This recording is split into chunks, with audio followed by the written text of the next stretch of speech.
And we are back. What's up, y'all? We are finally back for season 3. I missed you. I heard a bunch of wonderful things about you. You sent some emails. We chatted. I saw you at some parties. I'm so grateful to be back. And we're coming out the gates hot. Today on Brown Enough, I am joined by the incomparable Vico Ortiz, actor, activist, drag king, and joyful disruptor. From swashbuckling on screen to breaking binaries in life, Vico is redefining what it means to take up space with authenticity, courage, and play. There was, in the 1950s, there was a La Ley de la Mordaza. They were persecuting people, Puerto Ricans who had the flag shown anywhere or talked about independence or had any ideas around freedom. And now with everything that's happening with the current administration and the ICE raids and all that stuff, I'm seeing a lot of people being surprised by the U.S. and I'm like, nah, this has been going out for a while. It's been going on for a while. In this episode, we get into Puerto Rico, polyamory, pure awareness, and the journeys that we have both taken. Okay, let's do it.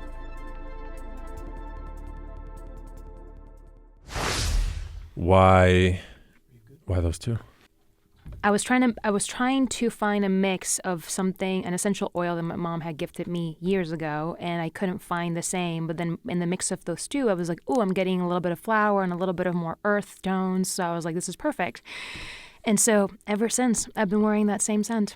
Damn. Committed. Yeah. I don't know why I say damn. I'm also committed to my 2 cents. I'm pretty locked in. Yeah. When you find it. Because once you, then people associate you with that scent. And I love that. I love that if I wear that specifically, if someone, I had someone a few months ago be like, I knew you were coming because I could smell you. It was like, I was like, Vico's here. And I was like, yes, I love that. And there was a moment where I used to get those 2 oils at this, at the House of Intuition in Echo Park, and they stopped putting them. And I was like, no way. And I went there and I was like, hey, do you have those 2? And she was like, nah, we're not selling them anymore. Can we try something different? And I was like, I'm not ready to change my scent. So I went online and found the actual source of where they make them and just order them in bulk. The House of Intuition, where the receipt reads, your intuition led you here, which I always thought was a little insulting. Like, your intuition led you here to spend money or try and fix an issue you have. Yep. Because I would always go there when I needed, a candle that was, one of those manifesting candles. Money or Listen, that's why you gotta get a botanica. You gotta find one of those local ones where it's there is something happening here, but we're going in, and they have all the herbs, all the candles, all the. There's still a couple in Echo Park, and they're botanica. Downtown. Yeah, there's one next to Lowboy. Put it on blast right now. You know the name of it? Shit. I straight up, it's called Botanica. In my head, it's just it's the Botanica. Botanica next to Lowboy. Support it. We need to actually, we need to all support our Botanicas right now. Yes, we do. And we need to all light mad candles. Yes, what happens if all of LA, what happens if just 1 million people, what happens if everyone listening to this just lit their sage at the same time? Would we cleanse a portion of the earth? Something. Is this the one? Which Botanica is it? No, this is not it. You just know it's next to Lowboy. It's next to Lowboy. Yeah, it's straight up next to Lowboy. Go to your Botanica next to Lowboy. Get some candles and some sage and some magic. Indeed. Who am I talking to? Hi, hello. Hi. Vico Ortiz. I use they, them pronouns and ella en español. I am an actor, drag king, human being navigating this world. You just got back from Puerto Rico. Yeah. Puerto Rico home now? Puerto Rico has always been home, but is definitely where I've been living mostly this year. I've been coming on and off since 2021, but mostly LA as my base. But then as of January of this year, I decided to be there more so. I've never been. It's freaking beautiful. I know. You should come. And you should hit me up. I gotta go. Yeah. I have rooms. You can stay for free. So I have to go. Yeah. And I'll show you all the cool spots, all the delicious local restaurants. Have some mofongo, have some caldo de pollo, have some arroz con habichuela, gandules, pasteles, I'll go to the plane right now. Bacalaíto. Yes. So I was asking you, Bad Bunny's doing this beautiful, what I think is beautiful, making people fly to Puerto Rico? Is it beautiful? Is it busy? Is it chaos? Is it all of the above?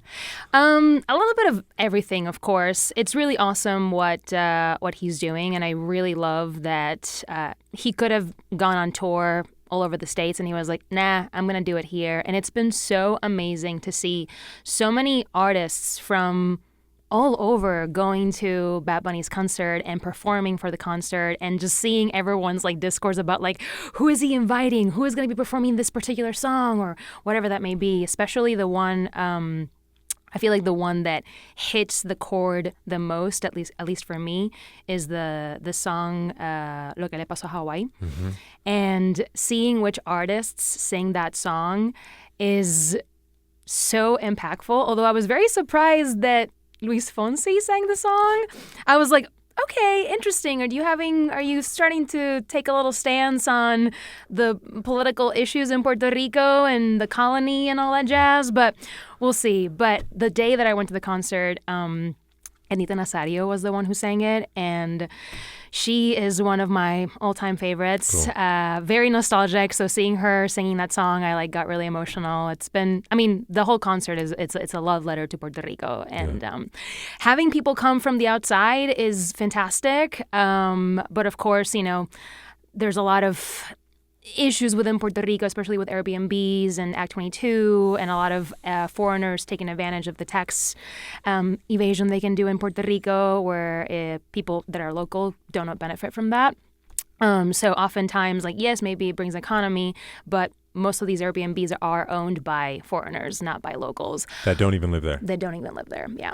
And so they take advantage of these things. Of course, there's still locals who do own Airbnbs, but it's such an iffy situation.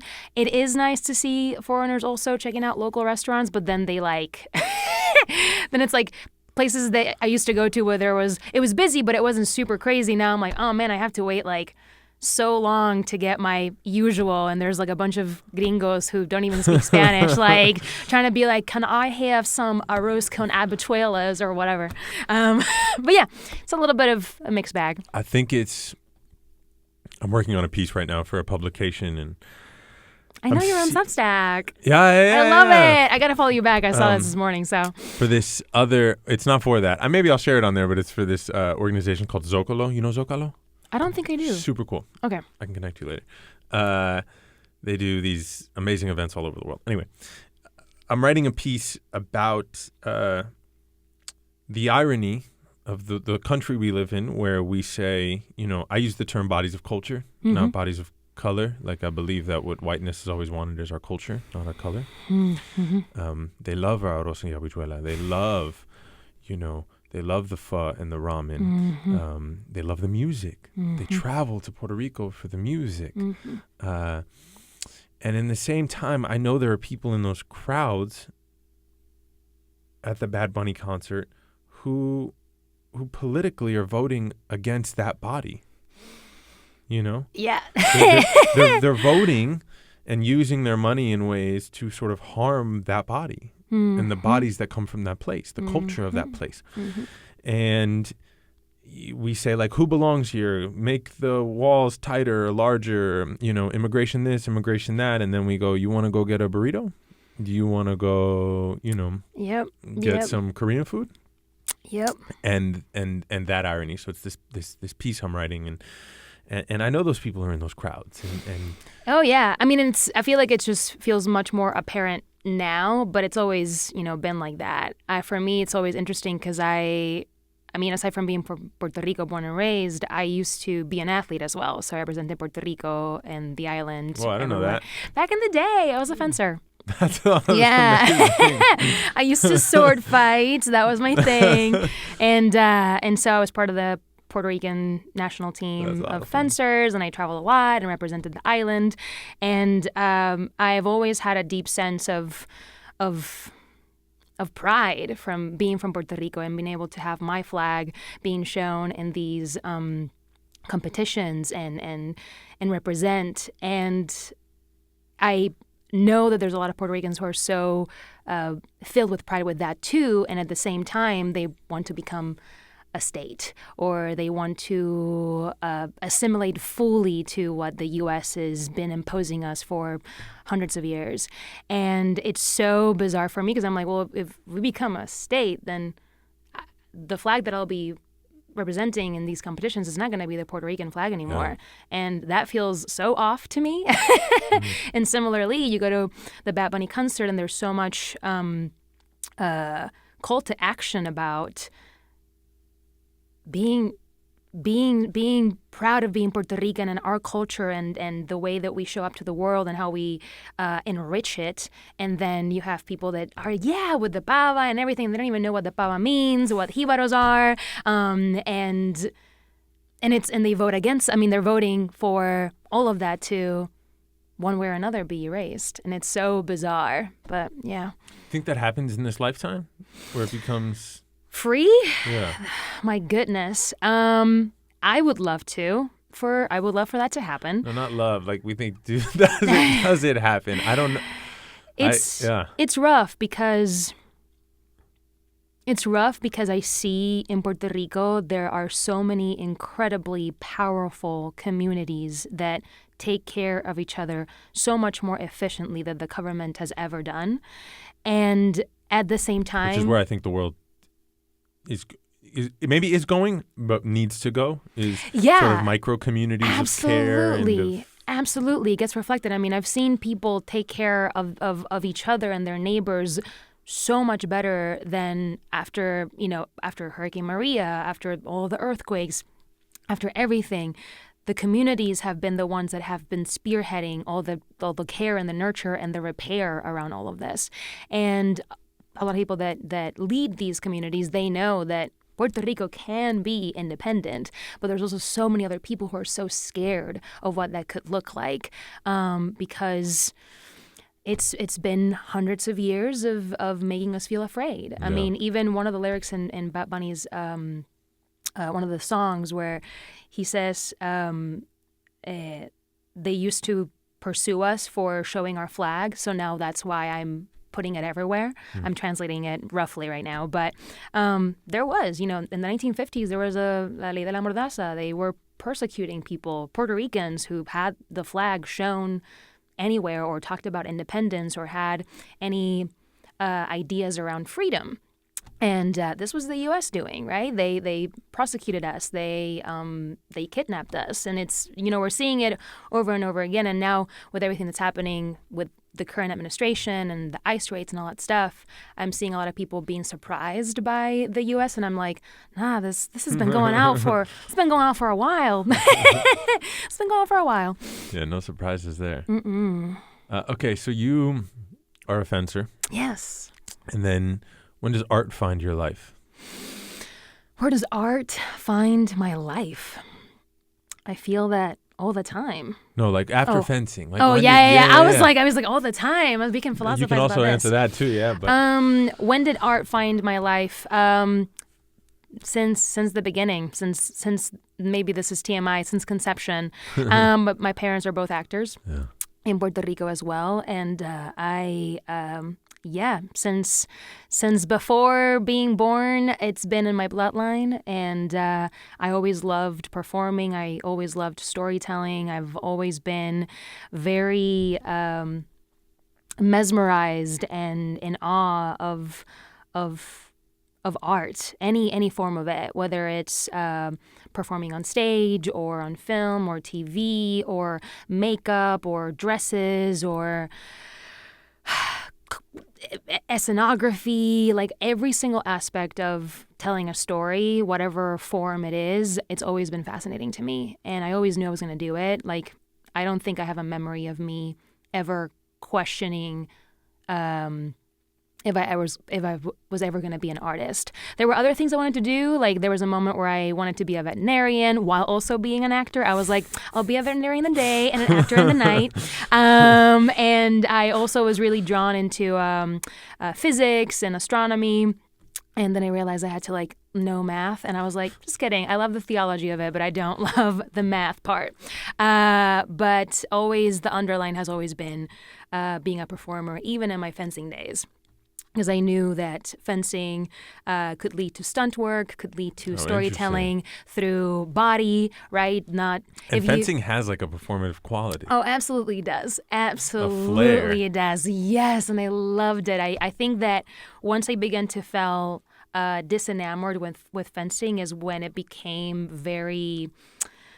Like it had a goal about like always winning, and I had to like for you, like my coaches and everybody was like, well, you got to do this and you got to do this and this is the thing and you should da da da da da da da, and then I kind of lost the fun of it, the magic of it, the performance of it, and they were very like, you got to be serious, and I'm like, I like being silly on the piste. I like being able to tell a story and make it very like David and Goliath, because I've always been little, and so my coach was like, you should like bulk up and like have all these like, and I was like, I can't do it, man. That's not, my body was not built for that. But I loved being able to be sneaky, and I loved getting people riled up. Like I loved getting the opponent getting like very aggressive, because then they would make choices that were very urgent and like out of fury, and I would just like do little sneak attacks to, put them off balance. What's the fencing lesson to moving through life? Like what has fencing taught you about,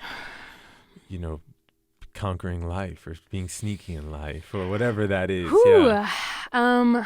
More than anything, I think fencing really supported my discipline. I think that having that commitment to myself, the training, the hours, the way in which I also treated the craft with respect to myself and the other opponent. While I would do a lot of goofy stuff, you always salute the person before and after. There's a desire to have an exciting bout with the other person, and I think there's a lot of respect with that. And I think similarly with life, when we have that mutual respect to do something fun and exciting, and have the discipline to follow through, that's a good time. Yeah. And there's I imagine the metaphor of, because you were saying you would rile up the other opponent so that they would do something aggressive, or right? Yeah. And that's a mistake. Like, right? That's what you're saying, is that them being aggressive is a mistake. And so there's something about, knowing when to strike. Patience. Yeah, it's very little, like the movements, especially because I was a saber fencer. Versus a foil or épée. There's three different weapons. Got it. And so saber is more slashy versus foil and épée are more pointy. And so pointy, slashy. And for saber, the target is from the hip all the way up, including your arms and your helmet. And so if people are attacking you, you want to make sure that you are not using big gestures with your hand, because this is also a target. So when people get really riled up and they get very like, they start doing this rather than like going from the center of their body to attack this way. So if they attack this way, that's more efficient. But if they get really riled up, they want to do this, which exposes this area. So then that's what I would do. I would get them riled up so that they would want to do this gesture, and then I would just like very sneakily from the other side, just like boop, grab them from the wrist. Sick. Your parents are like in love with your life now, I'm assuming, as artists. Yes, they are. They're freaking wonderful, and being able to be in Puerto Rico and have them around more often has been such a beautiful blessing, truly. I recently performed a drag show in PR, fundraising for a friend who was getting gender-affirming care, and as I was preparing for the drag performance and kind of choreographing like what I wanted to do and like the ideas and the crafting and all of that, both of them got really excited and they wanted to be part of the process too. So you would see my dad like being like, "Oh, what about if you cut it with this, or what about this color, or what about that?" And then my mom being like watching me and directing me and giving me pointers on like, "Oh, if you want to do this more clowny thing or more clowny that." Cool. It was really, really fun. Cool. So it's been really sweet to have them around. That's so special to have that shared language. Like my parents are amazing and they're the best, and I think they are clowns in their own right, Yeah. But not in a trained kind of like I can speak to this practice way, just in a like being loud Dominican Colombian people, like they are artists of life. They've built, a wonderful life, but that shared language with your family must be so special. Was it ever hard? Was it ever like, shut up, I don't need your advice right now? Not really. Also because I left when I was 17, almost 18. So the second I finished high school, I was like, all right, I'm going to LA. So I'm rocking and rolling. And LA was to act? LA to act. You correct. just knew like you were like 18. Oh, that's from the spot. get-go. Oh, yeah. I mean, like I said earlier, I knew I wanted to be a performer since always. And so in my head, I was like, the second I'm done with high school, I'm going out. I'm getting out of here. And not in a bad way. I wasn't upset about being home or anything. I just, in that moment, I knew that what I wanted to do was film and TV. And the place to do so was in Los Angeles. Some things have changed since then. And now I feel that my focus has been mostly in using art and performance as a way to heal and create spaces to be curious about ourselves and our humanity and explore that through storytelling. And that can be done anywhere. So I have some ideas for like next year that I'm really excited about to keep exploring that and keep nurturing that. But when I was 17, 18, I was like, LA is the way to go, yo, let's rock and roll. And so they've always been really supportive of that, which has been really nice. And they know all the ins and outs of the industry too, in terms of all the highs, all the lows. So I've been able to witness that with them as well as my parents, and know that in my journey in Los Angeles, I've seen that too. It's like, oh, sometimes you're like booking nonstop, and sometimes there's like quiet months. And what do you do in those times, right? How do you continue creating and exercising that muscle? What do you do? I paint a lot and I write a lot. I've been writing a lot more recently. I like gaslit myself into thinking that I was not a writer, and as of recently, I was like, no, I can write. So between that and painting, it's like what I do to transmute whatever is coming up. In the quiet months, or in general now? Now it's in just general a part now, of the... yeah, I love to do it. I feel like I'm always, and also doing drag performances. There's something about that. Even if there isn't a show coming up, I always have like a notepad of ideas, and I'm like looking at music and props and like things that I could do with costumes. And if I'm walking around to a thrift store, I'm like, ooh, these are great elements that could be used for something else. And then whenever the show comes up, or whenever, because I'm very much like, I just go to Instagram and I'm like, what's happening in this town? What's an event? Oh, can I just like go in there and DM them and be like, hey, can I do a drag performance here? All right, bet, let's go. So I'm like, fuck it, we ball, you know? I don't lose anything with trying or checking in or asking. Oh, amen, so, yo. Yeah. Closed mouths don't get fed. And Indeed. worst thing someone says to you is no. Exactly. And we hear it all the time. We're getting rejected all the time. Well, that came up in my meditation this morning, and I don't know why. Not in a sad, not in a happy way. Just in a like, what was I thinking about? But I was like, man, the amount of times I've had no said to me. Mm-hmm. Mm-hmm. You know what I think it was? I was listening to Ram Dass speak about awareness, and what we are is. All right, we're gonna get far out for a sec. What we are is awareness. Mm-hmm. I'm just gonna like, period. Okay, what we are is awareness. Awareness is the sky. Sky with no clouds. Clouds come by, it's a thought. When we think we are that cloud, we have caused violence to ourselves and to others.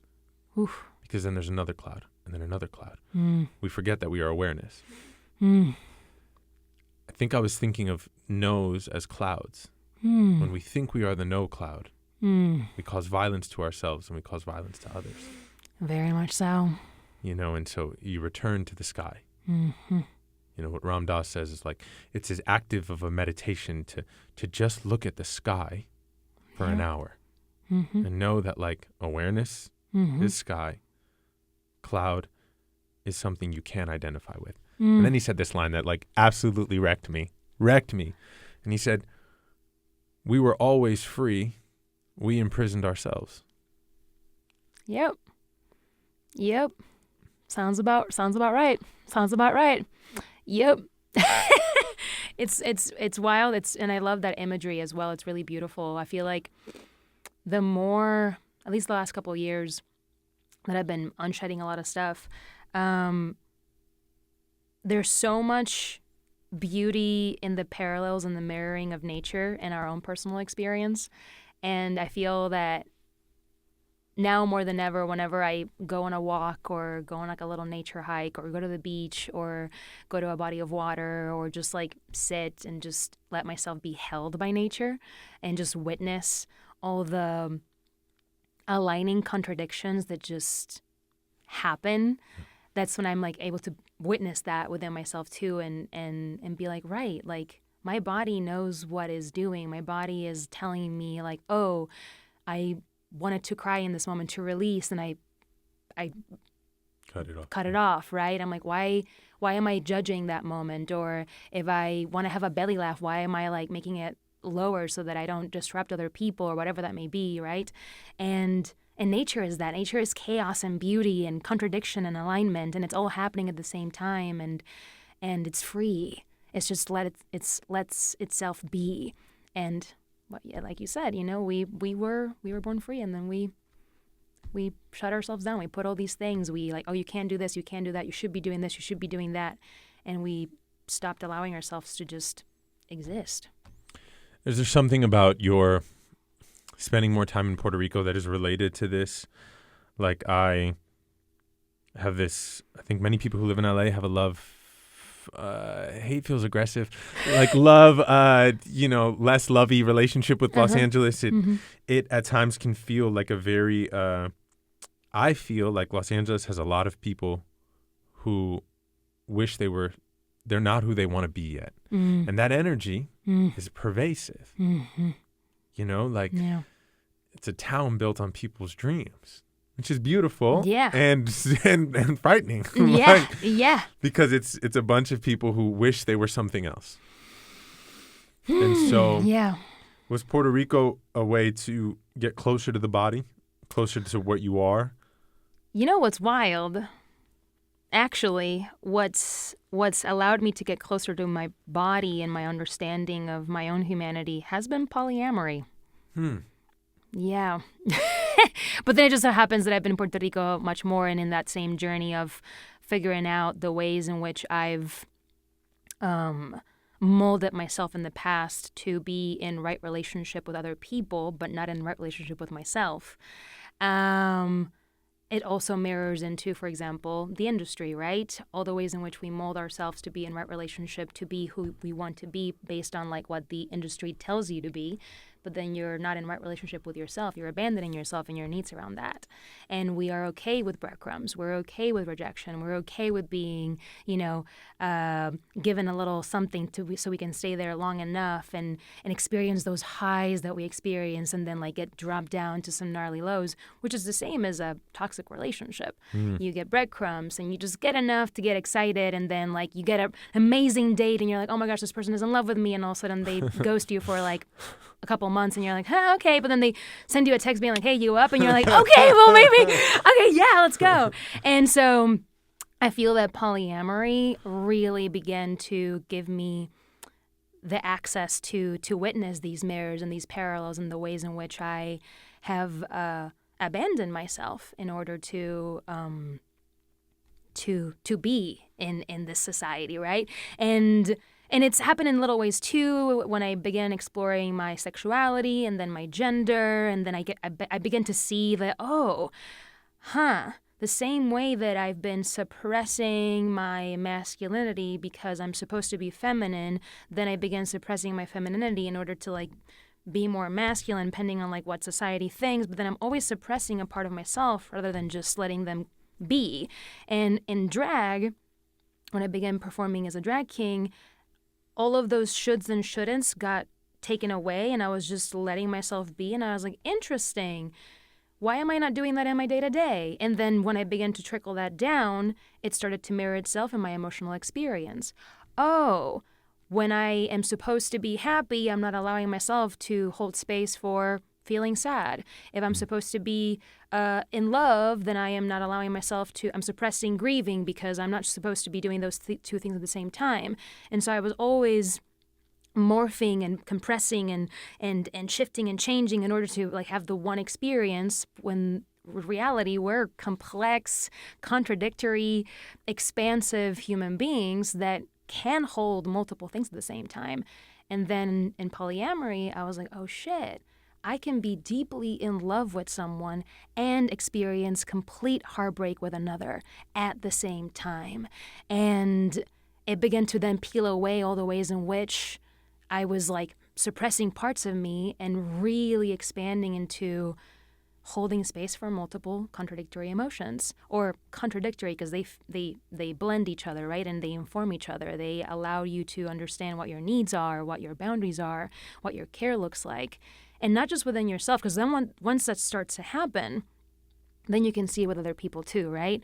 Like, you can be really hurt by something I did that I didn't hurt intentionally, and I can still hold space for that hurt and validate your hurt. It doesn't make me a terrible person. So before, I was like, no, I can't do anything bad. I can't make mistakes because that makes me a terrible person. And I would want to pursue perfectionism in polyamory. That doesn't happen. That's impossible. We're not perfect. We're human beings. We will make mistakes. And then as I began to deconstruct all these things, then I was like, oh, if I did something that hurt someone, I can validate that experience and still also like not bleed that into like I'm a terrible person. So holding space for multiple things at the same time. And similarly, if I get hurt by someone that I love, able to be like, I know you didn't intend to like do this and it still hurt me. So I don't have to like, because in the past I'd be like, oh, this hurt me, but I know they didn't do it intentionally, so I'm gonna shut it down. It doesn't matter. But then that shit starts to build up. So being able to be really vulnerable and be like, hey, like this happened. I know you didn't intend to do that, but I'm just sharing my experience. And being able to be held in those like moments, life-changing. And now I see it in nature and I'm like, ah, my God. I love this so much. I do think of our age of social media where people, they have to condense this enormity you're speaking of, this enormity into a box, into a bio.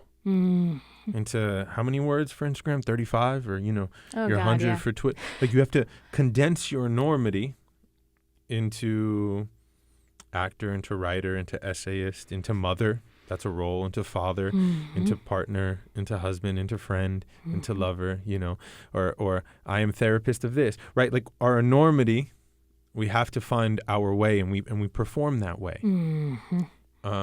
And I think that's really dangerous. I think it's not exciting. I think it's dangerous.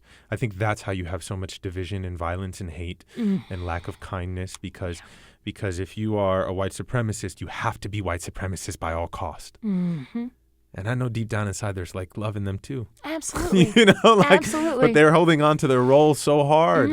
They're holding on to the role so hard. I agree with you with that. I feel like that's like what I see, those like micro to macro moments, and I'm like, why is there so much like hate and violence? And it's because of that like suppression that what you said. Someone reached out to me and they wanted to offer me this wonderful opportunity to like do this thing with this organization that wanted content people or creators to do content about politics, but for the left, because the right is so good at having their talking heads, the left doesn't have cool talking heads. Wow. And I said, no, because then I would have to engender more hate I would have to play the role of the left who engenders more hating on the right. And I can disagree with them, but I don't want to constantly engender the idea that, like that's my character now. Now I have to play this character. Yep. And I guess what I'm hearing from you is this less performance-filled life. Yeah.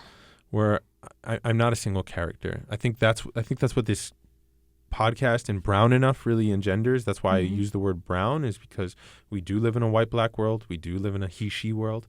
We do live in a this-that world. And I think there's much more excitement, courage, love, vulnerability in the middle, in the brown space. Oh, yeah. When I discovered, as this term started to reach the masses, God bless, they, them, I thought, so beautiful you could be more than one thing. Like, to me, that felt expansive. That's cool. Like, absolutely. Take up space even more. Absolutely. And it goes for everyone. I mean, I feel like one of my favorite things about my parents in these conversations around they them and ella in español, because they them existed as a singular pronoun for a while, but then it got used mostly for like trans and non-binary people. But ella is a new thing, right? Ella is technically a neo-pronoun in Spanish. It's new. It didn't exist before. The article le, the termination of a word e, as opposed to o or a. And I have a presentation happening with this next a couple of weeks because I'm so fascinated by language, right? And how it's an extension of ourselves, but also informs how we have been relating to each other and our own inner world and the environment, right? And when I began to use ella in español, a lot of people were really angry, more so than in English. And I was like, interesting. I want to dig a little deeper in this. Why is it so upsetting? Because folks were just like, you can't just make up words, like you're ruining the language. And I'm like, we did was make up words. We make up words all the time. Literally what language is. Exactly. I was like, why? Like, why is this so upsetting? Because like, exactly, we're making up words all the time. And then I noticed, oh, hold up. Spanish, not only is it an incredible binary language, it also favors the masculine experience as the one that holds the power, Latinos the one that favor holds the masculine experience. Absolutely, yeah. So, like for example, words like el universo, el mundo, el poder, el edificio, all of these are masculine articles, right? And masculine words. But then when you are thinking of like more feminine words, they're usually associated with something more demure, or like la fragilidad, la casa, la sensibilidad. These are, feminine articles, right? And like even la casa, where the wife is supposed to, but then el edificio is where the man is supposed to go to work, right? So I begin to see, because these things are this, ella, le, disrupts this structure of binary thinking, not just with the lo, la, or whatever. It also like it messes up with all this. And part of my activism around inclusive language in Spanish is not just using ella and and all that stuff. It's also mixing and matching the masculine associated words with feminine ones. So I love to say la universa or la munda or la procesa instead of el proceso, or momenta instead of momento. I like to mix and match and fuck around with the language to reflect the expansiveness and the playfulness that I have with my own inner world. But that's one of the things that I was like, oh, interesting. Like, and it could be for anyone, right? Like, one of the things that I talked to my parents about when I came out to them as non-binary, is that I was like, all the gender constructs that are put upon us, like, affect all of us. And you can be a woman and be androgynous. You can be a man and be androgynous. You can be a non-binary person and be androgynous. You can be a woman that's masculine. You can be a man that's feminine. You can be whatever you want. It doesn't just apply to people who use they, them, right? And that's at least my personal goal. It's just like people realizing like, oh, I can do all of these things. I remember once I like painted my nails for something and I had like a tie and like a tux and whatever, and I put photos on Instagram, and then I had a FaceTime with my aunt, and she was like, you painted your nails? And I was like, yeah? She was like, you are making my head. Because in her head, I was like, well, if I'm no longer a woman, then I'm not allowed to do these things anymore, right? But she's like, you're frustrating me. She's like, what is going on? And I just thought it was so interesting. I'm like, oh, no, you can still do those things. If you want to paint your nails, you're more than welcome to. If you want to let your hair grow out, you're more than welcome to. If you want to wear heels, please do. Just do what makes you feel good. Yeah, we are still very much trapped in small thinking. Like it's equanimity is the word in Buddhism that I think people think means like equal, like I'm chill. But equanimity really means is vessel. It's a container. Mm. And our container is pretty small. And then only through life and experience does it get wider. And the wider your container is, the more you can be, and the more you can hold, and the more you can understand. Mm-hmm. And then eventually, I guess enlightenment is the container is so wide, you're the whole world. So you're every gender and you're every mother and you're every father, but you're also like every piece of shit and every holy thing. Absolutely. Your whole life is sacred and means nothing at all. Mm-hmm. You're just this large vessel. Like you said, we are awareness. That awareness is that expansiveness of just like, it can be all. And the second there's a cloud and then you focus on just that one, then you're repressing everything else that can be. We're in alignment. We're talking about, I love that we're talking about very similar things, but like in different like metaphors. I'm just like, right, yeah. It's all like just one metaphor, We all just want to be free. People want to be free. Exactly. And I think we want it now, whether you're a state or a colony or a country or a person being in your house or, someone who loves someone and wants to love someone else. Like we all just want to be free and maybe we're not forgetting it. Maybe we're just not naming it enough, and we need to name it. I know this word liberation gets used a lot. I use it because it comes from my teacher, Thich Nhat Hanh. But what Thich Nhat Hanh says is it's engaged liberation. Like you have to be engaged. You have to take it to the laboratory of your life. You can't just talk about it or read books about it. Like, yep. At times you need to fight about it. At times you need to cry about it. You need to Yep. You need to be engaged. You absolutely have to. I feel like I recently, well, not so recently anymore, but within polyamory, right? I learned how valuable it is to heal in relationship with each other. Because like what you said, in theory, I can be single and heal all I want on my own and never be triggered and never have to deal with conflict with anybody else and just be on my own, call it a day. And I know it. The second you're relating to somebody, shit starts to come up. And it's so beautiful when you meet other people who want to witness you in that and you want to witness them in that process as well. And yeah, like I recently, went through. I think it's why relationships exist.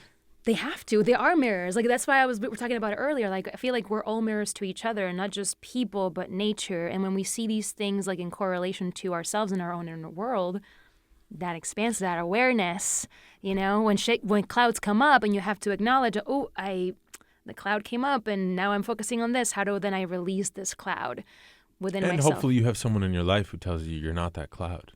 Exactly. Hopefully. To quote Ram Dass again, he says we're all just walking each other home. I love that.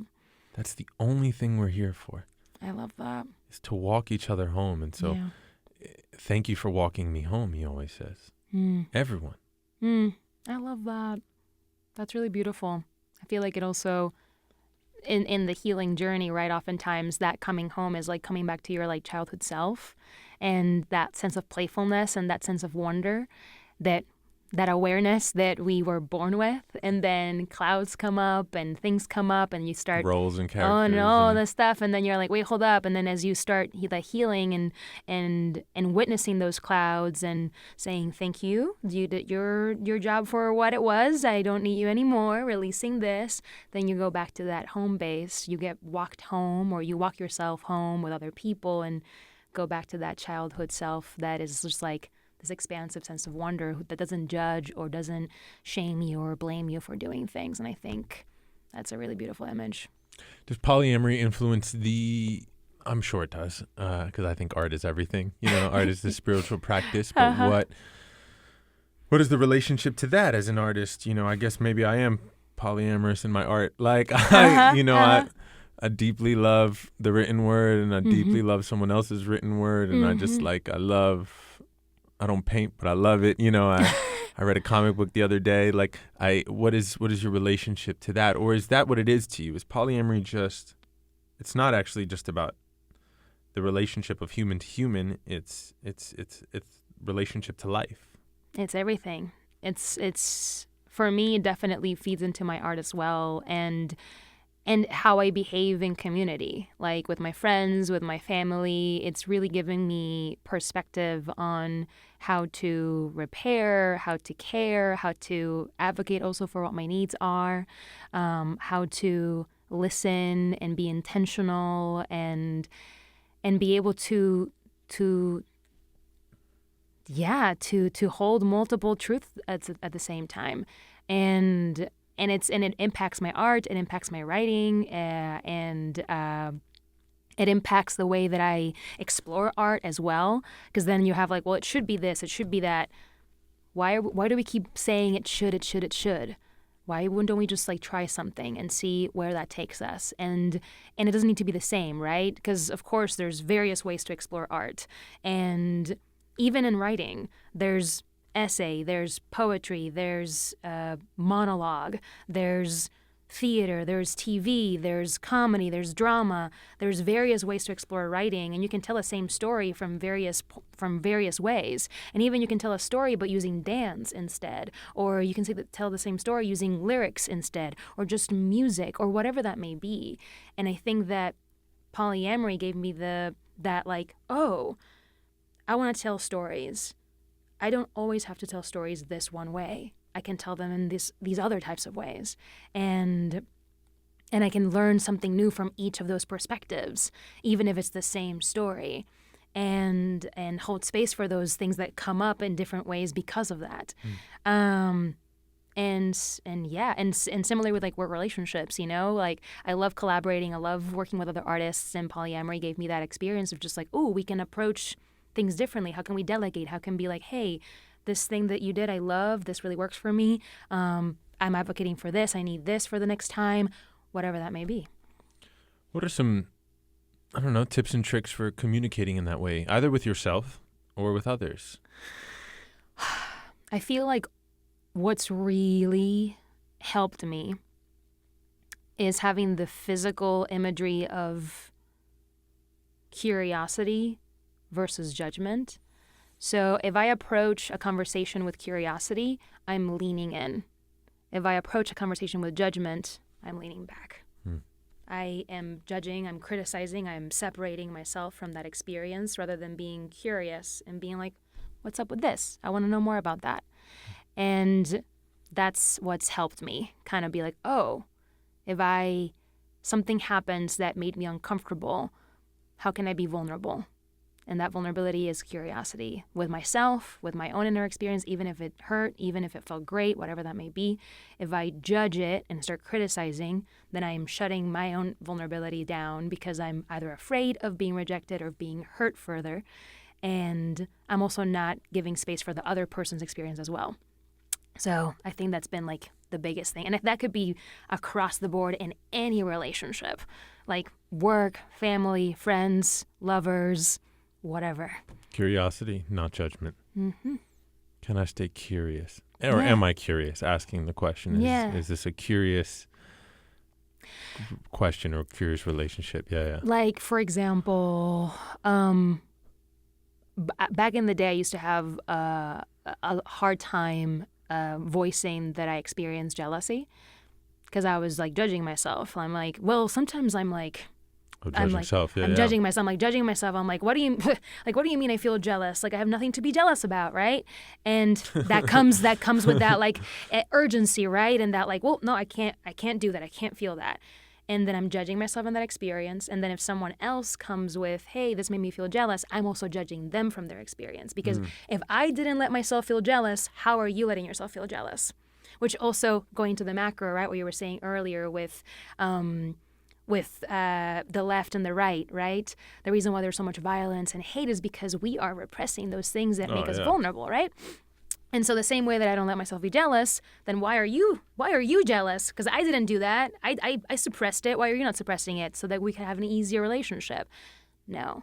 And curiosity. If I feel jealous, I'm like, okay, what's happening here? Why am I feeling jealous right now? What's going on? Is there an actual threat happening right now? Processing that, asking myself the question, and then, open that dialogue. Hey, this happened, and it really surprised me that I felt jealous, and I feel like my needs are da-da-da-da-da, or whatever that may be, or maybe I don't have a need, I just needed to share that experience and not hide it from you, because oftentimes we hide those things that make us feel uncomfortable. We hide it from ourselves. We hide it from ourselves. Like, I breathe easier watching you say, I'm feeling jealous right now.